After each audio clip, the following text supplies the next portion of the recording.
താരപുത്രിയും social media ഇൻഫ്ലുവൻസറും ഒക്കെ ആണെങ്കിലും Aussie എന്ന് വിളിക്കുന്ന ദിയ കൃഷ്ണയുടെ വ്യക്തിജീവിതത്തെക്കുറിച്ച് അറിയാനാണ് ആരാധകർക്കും താല്പര്യം. കഴിഞ്ഞ വർഷം വിവാഹം കഴിച്ച ദിയ ഇപ്പോൾ ഗർഭിണിയാണ്. 2 മാസങ്ങൾക്കുള്ളിൽ കുഞ്ഞതിഥിയെ വരവേൽക്കാൻ ഒരുങ്ങുകയാണ്. ഇതിനിടെ തങ്ങളുടെ ജീവിതത്തിലെ ചെറിയ ചില നിമിഷങ്ങൾ വീഡിയോയായി പകർത്തി പ്രേക്ഷകരിലേക്ക് എത്തിക്കാനും താരപുത്രി ശ്രമിക്കാറുണ്ട്. അത്തരത്തിൽ കഴിഞ്ഞ ദിവസം രാത്രി തനിക്കുണ്ടായ പൂതിയെക്കുറിച്ച് പറഞ്ഞെത്തിയിരിക്കുകയാണ് ദിയ ഇപ്പോൾ. സാധാരണ ഗർഭിണിമാരുടെ ഭക്ഷണത്തെക്കുറിച്ചുള്ള കൊതികളിൽ ആദ്യ ഓപ്ഷൻ പച്ചമാങ്ങയാണ്. സമാനമായ രീതിയിൽ പച്ചമാങ്ങയോട് തോന്നിയ ഇഷ്ടവും അത് ഭർത്താവിലൂടെ നേടിയെടുത്ത രീതിയെക്കുറിച്ചുമൊക്കെയാണ് വീഡിയോയിൽ ദിയ സംസാരിക്കുന്നത്. ഒരു പച്ചമാങ്ങ കിട്ടിയപ്പോൾ അത് ജ്യൂസ് അടിച്ച് കുടിക്കാമെന്ന് തോന്നിയെന്നും അതിനുവേണ്ടി ഇറങ്ങിയതാണെന്നും പറഞ്ഞാണ് ദിയ സംസാരിച്ചു തുടങ്ങിയത്. ഭർത്താവിന് അശ്വിനൊപ്പമായിരുന്നു ദിയയുടെ കുക്കിംഗ്. ഭർത്താവിനെ കൊണ്ട് മാങ്ങ കഷ്ണങ്ങളാക്കാൻ ശ്രമിച്ചെങ്കിലും കൃത്യമായി പണിയെടുക്കാൻ അറിയാത്തതിനാൽ കഷ്ടപ്പെട്ടു. ഇടയ്ക്ക് ദിയ തന്നെ മാങ്ങ മുറിക്കുന്നതും കാണാം.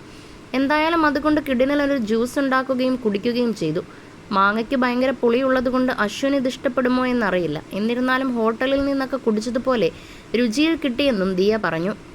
മാത്രമല്ല ഇടയ്ക്കിടെ ഭർത്താവിന് നന്ദി പറയുകയും ചെയ്തിരുന്നു. തനിക്ക് ജ്യൂസ് വേണമെന്ന് പറഞ്ഞ പാടെ ചെയ്തുകൊണ്ടിരുന്ന ജോലി അവസാനിപ്പിച്ച് അശ്വിൻ എഴുന്നേറ്റ് വരികയും ഓരോ കാര്യങ്ങൾ ചെയ്ത് സഹായിക്കുകയും ചെയ്തു. അതിന് വലിയ നന്ദിയുണ്ടെന്നാണ് ദിയ പറയുന്നത്. ഇതുമാത്രമല്ല താൻ പാത്രങ്ങളൊക്കെ കഴുകി വൃത്തിയാക്കി വെച്ചിട്ടുണ്ടെന്നും ക്യാമറയുടെ പിന്നിലിരുന്ന് അശ്വിൻ സൂചിപ്പിച്ചു. ഇടയ്ക്ക് അശ്വിൻ തന്നെ പാത്രങ്ങൾ കഴുകാറുണ്ട്.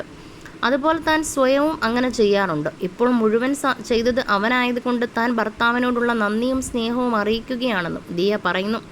ജീവിതത്തിലെ വളരെ ചെറിയൊരു നിമിഷത്തെ വീഡിയോയാണ് പങ്കുവച്ചതെങ്കിലും ഇതിലൂടെ അശ്വിനും ദിയയും തമ്മിലുള്ള ഐക്യം എത്രത്തോളം ശക്തമാണെന്ന് മനസ്സിലായെന്നാണ് ആരാധകരും പറയുന്നത്. വിവാഹം കഴിഞ്ഞത് മുതൽ ദിയയ്ക്കെതിരെ വ്യാപകമായ സൈബർ ആക്രമണങ്ങൾ നടന്നിരുന്നു. അതിൽ പ്രധാനമായിട്ടും ഭർത്താവിനേക്കാളും ബോസ് കളി കൂടുതലാണെന്ന് പറഞ്ഞിട്ടാണ്. പല സാഹചര്യങ്ങളും തീരുമാനമെടുക്കുന്നതും അത് നടപ്പിലാക്കുന്നതുമൊക്കെ ദിയയാണ്. ഭാര്യയുടെ ആവശ്യങ്ങൾക്കെല്ലാം ഭർത്താവും സുഹൃത്തുമൊക്കെയായി അശ്വിൻ കൂടെ തന്നെ നടന്നു. ഇതോടെയാണ് താരങ്ങൾക്കെതിരായി ഉയർന്നു വന്ന ആരോപണങ്ങളും വിമർശനങ്ങളുമൊക്കെ അവസാനിച്ചത്. പിന്നെ ദിയ ഭർത്താവിൻ്റെ ബോസാണെന്ന് പറയുന്നവർക്ക് ഭാര്യാഭർത്താക്കന്മാർക്കിടയിൽ നടക്കുന്ന സാധാരണ വഴക്കും കളിയാക്കലുകളും മാത്രമേ ഇവർക്കിടയിലുമുള്ളൂ. ആയതിനാൽ അശ്വിനോടുള്ള ദിയയുടെ പെരുമാറ്റം ഭാര്യയ്ക്കും ഭർത്താവിനും ഇടയിലുള്ളതാണ്. ജോലി ചെയ്യുന്നതിനിടയിലും ഭാര്യയുടെ ആവശ്യത്തിനു വേണ്ടി അശ്വിൻ ഓടിയെത്തി പാത്രങ്ങൾ മുഴുവനും കഴുകി വെച്ചു. ഇതൊക്കെ സാധാരണ ജീവിതത്തിൽ പ്രതീക്ഷിക്കാൻ പാടുള്ളൂ. ശരിക്കും അശ്വിൻ നല്ലൊരു ഭർത്താവും ദിയ നല്ലൊരു ഭാര്യയുമാണ്. അവർ ടോമും ജെറിയും പോലെ ജീവിക്കുന്നവരാണെന്നും തുടങ്ങി നിരവധി കമൻറ്റുകളാണ് താരങ്ങൾക്ക് ലഭിക്കുന്നത്.